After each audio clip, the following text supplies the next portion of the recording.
حقوق میاں بیوی کے ہیں. کوئی شخص وہاں بھی تقاضا نہ کرے, کوئی بہن تقاضا نہ کرے کہ میرا بھائی کسی بھی طور پر بیوی کی کوئی بات نہ مانے اور صرف وہ میری طرف ہی توجہ رکھے. کوئی ماں یہ تقاضا نہ کرے, اس لیے کہ اس کے حقوق بھی اللہ اور اس کے رسول نے بیان فرمائے. اور کوئی بیوی کسی جگہ یہ تقاضا قطعاً نہ کرے, کسی مقام پر یہ تقاضا نہ کرے کہ وہ کہے کہ تو بہن کی طرف نہیں دیکھے گا تو ماں کی بات نہیں سنے گا. اس سے آگے بڑھ کر ایک اور بات ہے, اس پر بھی ضرور غور فرمائیے گا. اگر شوہر چاہتا ہے میری بیوی میرے ماں باپ کی عزت کرے, ان کا اکرام کرے, اچھے لفظوں میں ان کو یاد کرے, تو بیوی کے ماں باپ بھی ماں باپ ہی ہوتے, اس کے بہن بھائی بھی بہن بھائی ہوتے. اگر تو ان کا نام اچھے لفظوں کے ساتھ پکارے گا, ہمارے معاشرے میں کچھ چیزیں شرم کا باعث ہے, کہتے مجھے شرم آتی ہے جملہ کہتے, لوگ چھیڑتے, بچے باتیں کرتے. میرے رسول پاک صلی اللہ علیہ وسلم نے فرمایا تیرے 3 باپ ہیں.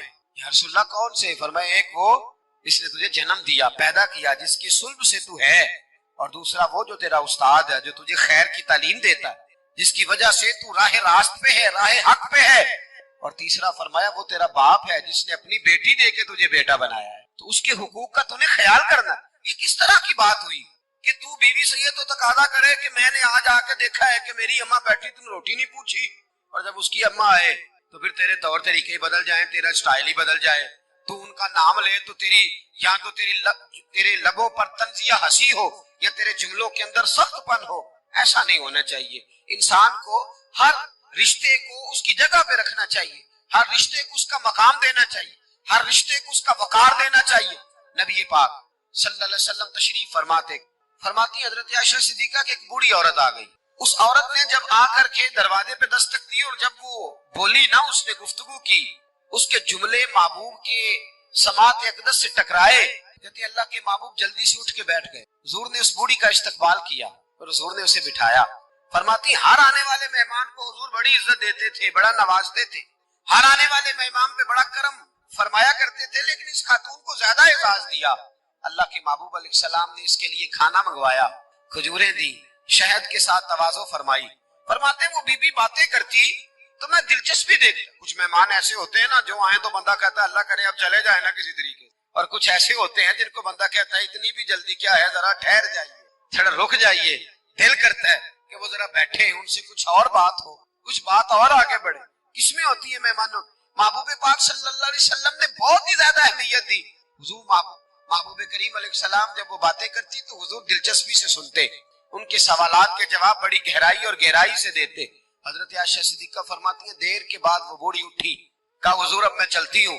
نبی پاک نے تحائف تیار کیے, ایک صحابی کو کہا ان کے ساتھ جاؤ اور تحفے انہیں دے دو. کہتے ہیں جب وہ بوڑھی چلی گئی تو میرے دل میں خیال آیا حضور اب مسجد جائیں گے, جب رات کو واپس آئیں گے نا پھر میں محبوب سے پوچھوں گی یہ خاتون کون ہے. لیکن حضرت عائشہ کہتی حضور تو گئی نہیں, لیٹ گئے, اور بڑی خوشگوار کیفیت میں نے دیکھی. حضور کی مقدس آنکھیں کھلی اور محبوب کے چہرے پر عجیب سی رعنائیاں. جناب عائشہ صدیقہ کہتی ہے میں آگے بڑھی اور میں نے قدموں پہ ہاتھ رکھ کے رسول اللہ صلی اللہ علیہ وسلم مہمان تو روز آتے, حضور یہ کاشانہ نور ہے, یہاں روشنی لینے والے تو روز آتے, یہ کون سی بوڑھی تھی کہ آئی ہے تو آپ نے اتنا استقبال کیا ہے, اس انداز میں وقت دیا ہے. یا رسول اللہ صلی اللہ علیہ وسلم پھر میں آپ کی کیفیات دیکھ کون تھی؟ کہتے حضور اٹھ کے بیٹھے اور میں نے حضور کی آنکھوں میں آنسو چمکتے دیکھے. محبوب فرمانے لگے عائشہ یہ میری پہلی زوجہ سیدہ خدیجہ الکبریٰ کی سہیلی تھی. یہ خدیجہ کی سہیلی تھی. فرمایا جب ہم مکے میں رہتے تھے تو یہ خدیجہ سے ملنے آتی تھی, خدیجہ انہیں وقت دیتی تھی, ان کا استقبال کرتی تھی. یہ کمزور ہوتی تھی تو خدیجہ تحفے دیتی تھی. فرمایا آج جب یہ دوبارہ آئی ہے تو پچھلی ساری یادیں میرے ذہن میں تازہ ہو گئی ہیں, وہ سارے خیالات تصورات پھر سے اجاگر ہو گئے. اور فرمایا میں نے وہ ساری نسبتوں کو, ان ساری باتوں کو نبھانے کی کوشش کی جو خدیجہ کا اس کے ساتھ رشتہ تھا, اور پھر بات اس جملے پر ختم کی. فرمایا حسن العہد من الایمان, فرمایا تعلق کو اچھے طریقے سے نبھانا یہ بھی ایمان کا حصہ ہے. تعلقات کو, عہد کو, پیمان کو اچھے طریقے سے نبھانا یہ بھی ایمان کا حصہ ہے. دیکھیے ہمارے جو رشتے ہیں, ہمارے جو تعلقات, کوئی شخص یہ تقاضا نہ کرے, کوئی تقاضا نہ کرے, کوئی خامن یہ تقاضا نہ کرے جب تو میرے گھر میں رہتی ہے تو اس پہ پابندی ہے, تو میکے نہیں جا سکتی, تو کسی سے ملاقات نہیں کر سکتی, تو کچھ نہیں کر سکتی. تو کیسے پابند کر سکتا ہے جب تو اپنے حق میں اس قدر زیادہ تو اپنے حق کے اندر مضبوط ہے کہ ذرا وہ بات کرتی ہے تو کہتے ہیں نہیں میری اماں ہے میرے ابا جی، اس میں شک بھی نہیں، عورت کو کرنا بھی نہیں چاہیے. اسی طرح کا رویہ ان کے ماں باپ کے حق میں بھی انسان کو رکھنا چاہیے. یہ بات درست ہے، انسانوں میں کمیاں ہوتی ہیں، کسی جگہ وہ بھول جاتے ہیں، تو پھر انسان کو یہ بھی سوچنا چاہیے کہ میرے عزیزوں میں بھی کمیاں ہیں، میرے اندر بھی کمزوریاں ہیں. ایک دوست نے ایک دفعہ ایک مضمون لکھا، ایک بات اس میں بڑی خوبصورت پڑھنے کو ملی. کہنے لگے کہ ایک میاں بیوی نے فیصلہ کر لیا. روز جھگڑا ہوتا تھا نا، روز جھگڑا ہوتا تھا، اور جھگڑا میاں بیوی کا اپنا کوئی بھی نہیں ہوتا، کسی تیسرے کی وجہ سے ہوتا ہے. جب بھی ہوتا ہے تو وہ روز جھگڑا ہوتا تھا تو ہوتا تھا ماں باپ کی وجہ سے. تو جھگڑا اس بات پہ دونوں علیحدہ رہتے تھے، اس بات پہ جھگڑا ختم ہوا کہ اب تیرے ماں باپ آئیں گے تو میں نے کوئی پروٹوکول نہیں دینا، اور میرے آئیں گے تو تو بھی نہ دینا، بے شک بیٹھے رہے. تو کہتے ہیں کہ پہلے بیٹے کے والدین آئے، دروازے پہ دستک دی تو ملازم نہیں کھولا، روٹی بھی ملازم ہی لایا، اور جب وہ رخصت ہونے لگے تو گاڑی تک چھوڑنے بھی وہ نوکر ہی گیا. کچھ ہی دن گزرے تھے تو بیٹی کا باپ ملنے آیا. وعدہ تھا کوئی پروٹوکول نہیں دے گا، ٹھیک ہے دونوں ہی نہیں دیں گے. لیکن دروازے کے باہر آواز گونجی ابا جی کی. بیٹی کے ہاتھ میں پلیٹ تھی، وہ ڈھب سے گری، ٹھا کی آواز آئی، دوڑی گئی، دروازہ کھولا، میرے ابا جی آ گئے. بٹھایا بھی، کھلایا بھی، چھوڑنے بھی گئی. پوچھا اس سے شوہر نے کہ تیرا میرا وعدہ تھا. کہنے لگی بات اس میں شک نہیں کہ وعدہ تو تھا، پر دل کی کیفیت کا کیا کروں. جب باہر آ کے والد بولے ہیں تو میں نے تو اپنے آنسوؤں کو بڑی مشکل سے روکا ہے. میں تو وہ خیرات بڑی مشکل سے سنبھال پائی ہوں، وہ تو بڑی مشکل سے آنسو روکے ہیں، تو وجود کو کیسے روکتی. رشتوں کا جو آپس کے اندر گہرائی ہوتی ہے اس کو ہم کیسے توڑ سکتے. یہ ہمیشہ رہتے، انسان کو یاد آتی. دیکھیے کوئی بلا سکتا ہے کہ بچپن میں میں اپنے بہن اور بھائی کے ساتھ کھیلا کرتا تھا، وہ یادیں روز اسے آتی ہیں، وہ روز جب لیٹتا ہے تو وہ داستانیں اس کے ذہن میں آتی ہیں. کیسے ان تعلقات کو ختم کیا جا سکتا ہے؟ رشتہ داروں کے، بہن بھائیوں کے، میاں بیوی کے جو حقوق ہیں یہ سارے اپنی اپنی جگہ پہ رہیں گے تو اچھا گھر، اچھا خاندان، اچھا معاشرہ تشکیل پائے گا. مستدرک کے اندر حدیث ہے، رسول کریم صلی اللہ تعالی علیہ وآلہ وسلم کی پیاری زوجہ حضرت عائشہ صدیقہ رضی اللہ تعالی عنہ فرماتی ہیں نبی پاک کی بارگاہ میں عرض کیا گیا یا رسول اللہ صلی اللہ تعالی علیہ وسلم ذرا ارشاد فرمائیے گا عورت پر سب سے زیادہ حق کس کا ہے؟ حضور ذرا بتلائیے گا عورت پر سب سے زیادہ حق کس کا ہے؟ تو یہ کسی مفتی کا قول نہیں، یہ کسی دانشور کی رائے نہیں، یہ اس محبوب کا قول ہے جنہیں اللہ تبارک و تعالی نے دنیا میں راحت اور آرام دینے کے لیے مبعوث فرمایا ہے. یا رسول اللہ صلی اللہ علیہ وسلم عورت پر سب سے زیادہ حق کس کا ہے؟ تو حضور نے فرمایا اس کے خامن کا. اسی مجلس میں، اسی محفل میں وہ شخص اٹھ کے نہیں گیا، وہی شخص حضور سے سوال کرنے لگا حضور تو مرد پر حق کس کا زیادہ ہے؟ عورت پر تو میں نے پوچھ لیا، نیا شخص نہیں آیا، نیا آدمی نہیں آیا. اسی نے اسی مقام پر اسی جگہ کھڑے ہو کے سوال کیا کہ یا رسول اللہ صلی اللہ علیہ وسلم اب یہ بھی ارشاد فرما دیجئے کہ مرد پر سب سے زیادہ حق کس کا ہے؟ نبی پاک نے فرمایا اس کی ماں کا. عورت پر سب سے زیادہ حق کس کا ہے؟ اس کے شوہر کا. اور مرد پر سب سے زیادہ حق کس کا ہے؟ اس کی ماں کا. یہ حقوق کی تعین ہے جو نبی پاک صلی اللہ علیہ وسلم نے کر کے دیا. یہ حقوق کی وہ والی وضاحت ہے، اور یہ ہر آدمی کا وہ والا مقام ہے جو میرے محبوب علیہ الصلوۃ والسلام نے اپنی امت کو خود بتایا ہے کہ یہ اس کی جگہ ہے اور یہ اس کی جگہ ہے.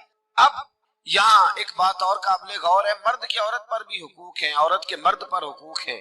انشاءاللہ تعالیٰ ایک موضوع آ رہا ہے، اس میں ان چیزوں کی کچھ زیادہ وضاحت کروں گا، یہاں صرف اشارہ دیتا ہوں.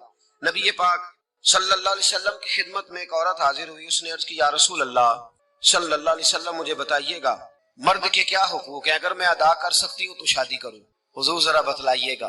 تو یہ حدیثیں ہم نے بیٹیوں کو رٹانی ہے، یہ حدیثیں ہم نے بہنوں کو یاد کرانی ہے. میرے نبی پاک علیہ الصلوۃ والسلام سے پوچھا، امام حاکم نے لکھا ہے کتاب البر کے اندر، اس کو ابن جوزی علیہ رحمان نے نقل کیا ہے، یا رسول اللہ صلی اللہ علیہ وسلم مجھے بتائیے گا خامند کے حقوق کیا ہیں؟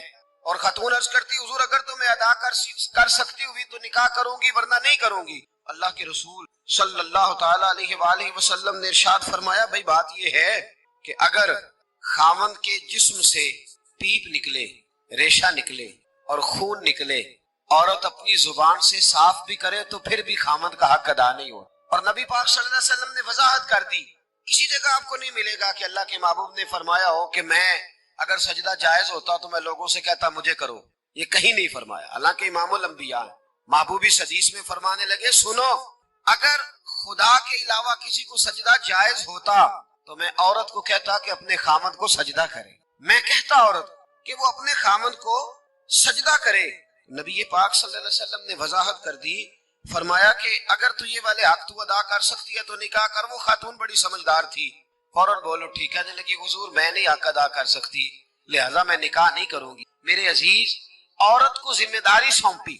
پھر میرے نبی پاک صلی اللہ تعالی علیہ وسلم نے مرد کے لیے بھی ان حقوق کا تعین فرمایا، اور اللہ کے رسول صلی اللہ تعالی علیہ وسلم سے جب پوچھا گیا کہ یا رسول اللہ صلی اللہ علیہ وسلم عورت کے حقوق کیا ہیں، نبی پاک صلی اللہ تعالی علیہ وسلم سے پوچھا گیا کہ یا رسول اللہ صلی اللہ علیہ وسلم عورت کا حق کیا ہے، تو نبی پاک نے فرمایا جیسا خود کھاؤ ویسا اسے بھی کھلاؤ، جیسا خود پہنو ویسا اسے بھی پہناؤ۔ اور حضور علیہ الصلوۃ والسلام نے فرمایا کبھی بھی عورت کے چہرے پر نہ مارنا، کبھی بھی اس کے ساتھ بغض نہ رکھنا، اسے کبھی بھی تکلیف نہ دینا، اور اسے اگر چھوڑنا ہوا تو اپنے گھر کے اندر چھوڑنا، یعنی اگر کچھ لمحے کے لیے ناراض ہونا ہوا تو اپنی ہی چھت کے نیچے نکالنا نہ، بھیجنا نہ، رسوائی ہوتی۔ جب وہ میکے جاتی ہے تو لوگ باتیں کرتے، اگر چھوڑنا ہوا تو اپنے ہی گھر میں چھوڑ لینا، کچھ لمحوں کو ناراض ہو لینا، کچھ ایسی بات کر لینا، لیکن جب اسے نکال دیتے ہو تو مسائل بن، جیسا خود کھاؤ ویسا اسے بھی، جی جیسا خود کھاؤ ویسا اسے بھی۔ تو نبی کریم سید عالم صلی اللہ تعالی علیہ وآلہ وسلم نے اس بات کی وضاحت کر دی۔ اب ایک بات جو قابل توجہ ہے جس پر میں آج خصوصی طور پر بات کرنا چاہ رہا ہوں، وہ یہ ہے کہ نبی پاک صلی اللہ علیہ وسلم نے یہ بھی بتا دیا کہ ماں کا بڑا حق ہے، اور حضور نے یہ بھی بتا دیا کہ بیوی کا بھی حق ہے، جو تم نے خود کھانا ہے اسے کھلانا ہے، جو خود پہننا ہے اسے۔ اب مسئلہ پتہ کیا ہوتا ہے، بیوی کا مطالبہ ہے کہ تو سوائے میرے کسی کی نہیں سنے گا، وہ کہتی ہے کہ چونکہ میں آئی ہوں سارا کچھ چھوڑ کے، اب سوائے میرے تو کسی اور کی نہیں سنے گا۔ اماں کہتی ہے کہ چونکہ پیدا میں نے کیا ہے، پرورش میں نے کی ہے، جوان میں نے کیا ہے، تو حقوق میرے زیادہ ہیں۔ یہ حدیث اماں ضرور سنائے گی اگر اسے یاد ہوگی۔ اب اس کا نقصان یہ ہوتا ہے، اگر کسی عورت سے یہ پوچھا جائے کہ تو بتلا کہ بغیر ماں کے کوئی بچہ بڑا ہو سکتا تھا، تو اس نے پال پوس کے تجھے دیا ہے، تو تجھے کیسے کہہ سکتی ہے کہ تو کسی اور کی نہ سن؟ اور اگر اماں سے بندہ کہے کہ تو خود ہی گئی تھی اس کو دیکھنے، تو ہی اس کو لائی ہے، اب کس طرح کر کے یہ ممکن ہو سکتا ہے کہ خاتون خانہ جو نکاح کر کے آئی ہے، جس کے حقوق کا تعین خود نبی پاک صلی اللہ علیہ وسلم نے فرمایا، اس کو حق نہ دیا جائے؟ ہمارے ہاں نقصان یہ ہوتا ہے، ایک آدمی کہتا ہے کہ وہ میری سنی جائے اور میرے علاوہ کسی دوسرے کی نہ سنی جائے، بالکل میری حد تک معاملہ رہے، آگے نہ بڑھے۔ میرے رسول پاک صلی اللہ تعالی علیہ وآلہ وسلم کی خدمت عالی مرتبت میں جب ایک شخص نے عرض کی کہ حضور مجھ سے بڑا گناہ ہو گیا ہے تو میں کیا کروں، تو نبی پاک نے فرمایا جا کے اپنی اماں کی نوکری کر۔ ایک کوئی ایسا گناہ اس صحابی سے ہو گیا تھا جو دور جاہلیت کا تھا، شارحین نے لکھا ہے، اب وہ جن کے حقوق ضائع کیے تھے وہ مل نہیں رہے تھے یا وہ دنیا سے جا چکے تھے، تو اس نے حل پوچھا کہ حضور اب کیا کروں، تو نبی پاک علیہ السلام نے فرمایا جا اپنی اماں کی نوکری کر، اللہ تیرے گناہ معاف کر دے۔ اس صحابی نے فوراً کہا حضور میری تو اماں پردہ کر گئی، میری اماں تو وصال کر گئی، تو حضور نے ایک نیا حق بیان فرمایا، محبوب نے فرمایا جا کے خالہ کی نوکری کر، اللہ تیرے گناہوں کو معاف فرما دے گا، اور فرمایا خالہ بھی مثل ماں کے ہوتی، خالہ بھی مثل، تو جا کے حضور علیہ الصلوۃ والسلام نے تو خالہ کا حق بیان کر دیا، نبی پاک نے تو تعین کر دیا کہ تو نے نوکری کرنی ہے۔ اب اگر بیگم صاحبہ کو اعتراض ہو کہ تو خالہ کے گھر کیا لینے گیا تھا، تو ادھر کیوں گیا تھا، تو یہ اس کا اعتراض اس لیے درست نہیں ہے کہ اس حق کو رسول پاک نے بیان فرما دیا ہے، نبی پاک صلی اللہ علیہ وسلم نے اس کا ذکر فرما دیا۔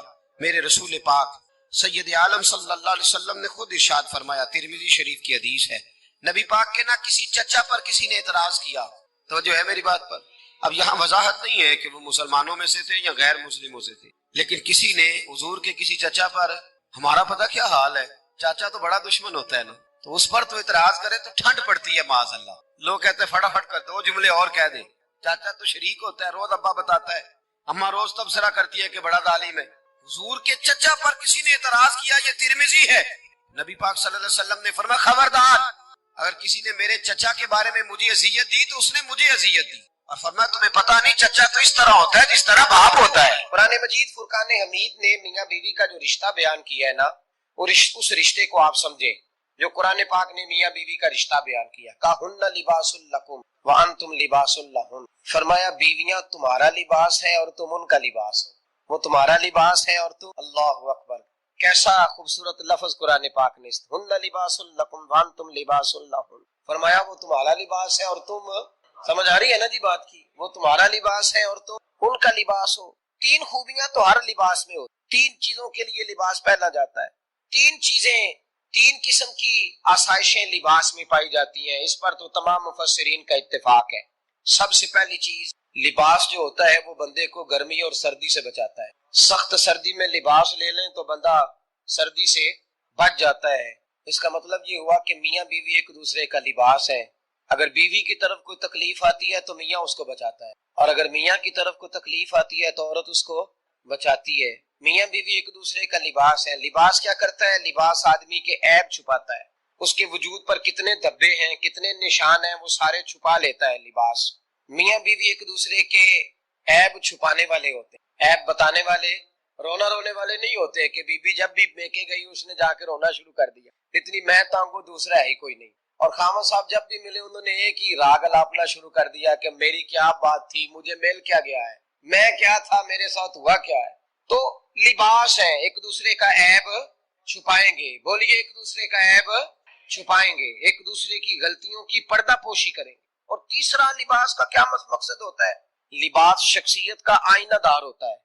لباس آدمی کی اچھی اور خوبصورت طبیعت کا حصہ ہوتا ہے. جو لباس ہوتا ہے وہ انسان کو زینت بخشتا ہے، خوبصورت کر دیتا ہے. داڑھی والا آدمی ننگے سر پھرے تو خود نہیں لگتا، ٹوپی پہن لے تو بڑا پیارا لگتا ہے، ٹوپی پہنے تو بڑا، اور اگر امامہ باندھ لے تو نور نالا نور ہونا شروع ہو. اللہ کرے آپ خوش ہو جائیں، آمین تو کہہ دیں. اور اللہ کرے فجر کی نماز آپ امامہ باندھ کی پڑھ لیں، آمین تو کہیں. چلو کوئی جنہ دی داڑھی نہیں انہوں نے رکھنی چاہیے، جنہ دی نہیں انہوں نے موضوع نہیں تھا، پر ہماری بھی مجبوری ہے، داڑھی آئی جاتی ہے، ہر موضوع میں شامل ہو جاتی ہے، رکھنی چاہیے. سب یاد رکھیں، لباس آدمی کو زینت دیتا ہے. قرآن مجید کے لفظوں پہ غور کرو. اگر تو شادی کے بعد بیوی کے آنے کی وجہ سے خامد کو سکون نہیں ملا تو اس کا مطلب ہے اس نے گھر کو زینت نہیں دی. اور اگر شادی کے بعد اس بچی کو تحفظ نہیں ملا، اس کو اپنے گھر کے اندر سکون نہیں ملا، تو اس کا مطلب ہے خامد نے اسے زینت، اس لباس نے زینت نہیں دی. میاں بیوی ایک دوسرے کا لباس ہے. اس مقدس رشتے کو اسلام نے باندھا اور لباس کہہ کے باندھا. میرے رسول کریم علیہ الصلوۃ والسلام نے پہلے تو خارجی لوگوں کو منع کیا ہے. میری ذاتی رائے یہ ہے کہ میاں بیوی کی ذاتی لڑائی کوئی بھی نہیں ہوتی. ذاتی لڑائی، میری باتوں کی سمجھ تو آ رہی ہے نا آپ دوست؟ کوئی نہیں آ رہی؟ اللہ جزا دے. آپ میاں بیوی کی ذاتی لڑائی کوئی نہیں ہوتی. ہوتا پتہ کیا ہے؟ لڑکے سے پوچھیں کہ بتائے جناب کیا حال ہے، تو کہ بیوی میری صحیح ہے، اس کے گھر والے نہیں صحیح. سنا ہے آپ نے بھی کبھی یہ لفظ؟ تو اسی طریقے سے اگر لڑکی سے پوچھیں کہ تیرا کیا حال ہے، تو کہتی ہے خامن تو میرا دھیان رکھتا ہے، اس کی اماں نہیں خیال رکھنے. تو لڑائی جو ہوتی ہے وہ تیسرے آدمی کی وجہ سے ہوتی ہے. تیری اماں آئی تھی تو اس طرح کہہ گئی، تیرا بھائی آ گیا تھا تو وہ یہ کہہ گیا، تیسرے فرد کی وجہ سے. میرے نبی کریم علیہ الصلوۃ والسلام نے تیسرے بندے کو سمجھایا ہے، تیسرے فرد کو حضور نے سمجھایا ہے. نبی پاک علیہ الصلوۃ والسلام نے فرمایا خبردار، ماں، بھائی، بیٹا، باپ سارے لحاظ کریں، بسنے دے میاں بیوی. اگر شادی کر دیا تو ان کو سکون سے رہنے دو. تم دو جملے کہہ کے چلے گئے، کوئی عیب نکال کے جو چھپا ہوا تھا خامن کی نظر میں وہ نکال کے بتا دیا کہ تیری بیوی یہ کام بھی کرتی ہے. اب تم تو ہٹ گئے وہ بات کہہ کے، اب انہوں نے اکٹھے رہنا ہے. ان کی زندگی مصیبت کا شکار ہو گئی، آزمائش میں آ گئے وہ دونوں، ساری زندگی کڑتے رہے. ایک عیب نکال کے لڑکی کے گھر والے لڑکے کا اسے بتا کے چلے گئے تیرے خامد میں یہ عیب پایا جاتا ہے. وہ ساری زندگی کڑتے رہیں گے، تکلیف میں رہیں گے. انہوں نے تو اکٹھے رہنا ہے. بتانے والا چلا گیا. میرے رسول کریم صلی اللہ علیہ وسلم فرماتے ہیں لعنتی ہے وہ شخص، لعنتی ہے وہ شخص. یا رسول اللہ کون سا؟ فرمایا جو بیوی کو مرد کے خلاف اکساتا ہے اور مرد کو بیوی کے خلاف اکساتا ہے، وہ لعنتی ہے، ملعون ہے، رحمت الہی سے دور ہے وہ شخص.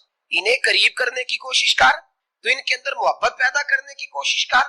میرے نبی کریم علیہ الصلوۃ والسلام نے جب حضرت سیدہ فاطمہ الزہرا رضی اللہ تعالی عنہا اور جناب سیدنا علی رضی اللہ تعالیٰ عنہ کی شادی کی، نبی پاک نے دونوں کے سر جوڑے اور دونوں کے درمیان محبت کی دعا فرمائی، دونوں کے درمیان محبت کی دعا فرمائی. اور نبی پاک صلی اللہ علیہ وسلم حضرت فاطمہ کے سامنے جناب علی کے فضائل بیان فرماتے، اور جناب علی آتے تو نبی پاک فرماتے فاطمہ تو میرے وجود کا حصہ ہے، وہ تو میرے جگر کا ٹکڑا ہے. تو ان دونوں کے درمیان الفت پیدا. یہ سب سے پہلے تو خارجی لوگ اس بات کا خیال کریں، سب سے پہلے تو خارجی لوگ خیال کریں، توجہ دیں، ان کو بکھرنے سے بچا. اب میاں بیوی بھی سمجھ لیں کہ ہماری ذمہ داریاں کیا ہیں. مسند امام احمد بن حنبل میں حضرت ابو دردہ رضی اللہ تعالیٰ عنہ سے حدیث مروی ہے، نبی کریم صلی اللہ علیہ وسلم کی بارگاہ میں ایک خاتون نے آ کے عرض کیا، یا رسول اللہ صلی اللہ علیہ وسلم مجھے بتلائیے خامن کا حق کیا ہے؟ یہ جو حدیث سنانے لگا ہوں نا، یہ بیٹی کو سنانی ہے، جا کے یہ ٹیلی فون کر کے بہن کو سنانی ہے، صرف بیوی کو سنانے کی نہیں ہوتی یہ چیز۔ یہ حدیث بیٹی کو سمجھائیں، بہن کو سمجھائیں، ان لوگوں کو سمجھائیں تاکہ، اور یہ یاد رکھیں خامن کے حقوق اگر بچی کے گھر والے اسے سکھائیں نا تو اس کی سمجھ میں جلدی آ جائیں گے، اور بیوی کے حقوق اگر خامن کے گھر والے اس کو سمجھائیں تو اس کی سمجھ میں بات جلدی آئے گی، وہ خیر خواہ سمجھتے ہیں اپنے رشتہ داروں۔ یہ والی حدیثیں ان لوگوں کو سنانی چاہیے جن لوگوں کا بچہ ہے یا بچی ہے، متعلقہ آدمی حقوق بیان کرے۔ جب متبادل چیز کسی کے سامنے آتی ہے تو وہ کئی دفعہ سمجھتے ہیں کہ خلوص اس میں پورا نہیں پایا جاتا۔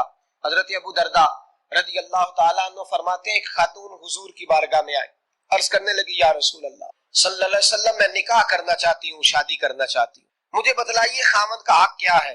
اگر تو میں ادا کر سکتی ہوں تو میں نکاح کروں، ورنہ میں اس کام سے بچوں۔ میرے نبی کریم علیہ الصلوۃ والسلام نے فرمایا، بی بی اگر خامن کے ناک سے ریٹھ نکلے، ریشہ نکلے، پیپ بہے اس کی ناک سے، اور بی بی اپنی زبان سے وہ صاف کر دے تو پھر بھی اس کا حق ادا نہیں ہوتا۔ حضرت ابو دردہ کہتے ہیں، آنکھ کھول کے اس عورت نے دیکھا تو میرے نبی پاک نے اگلے جملے ارشاد فرمائے، حضور نے فرمایا تو ان باتوں میں حیرت کر رہی ہے، میں اگر خدا کے علاوہ کسی کو سجدے کا حکم دیتا تو میں عورت کو کہتا اپنے خامد کو سجدہ کرے، میں اس کو کہتا یہ کام کرے۔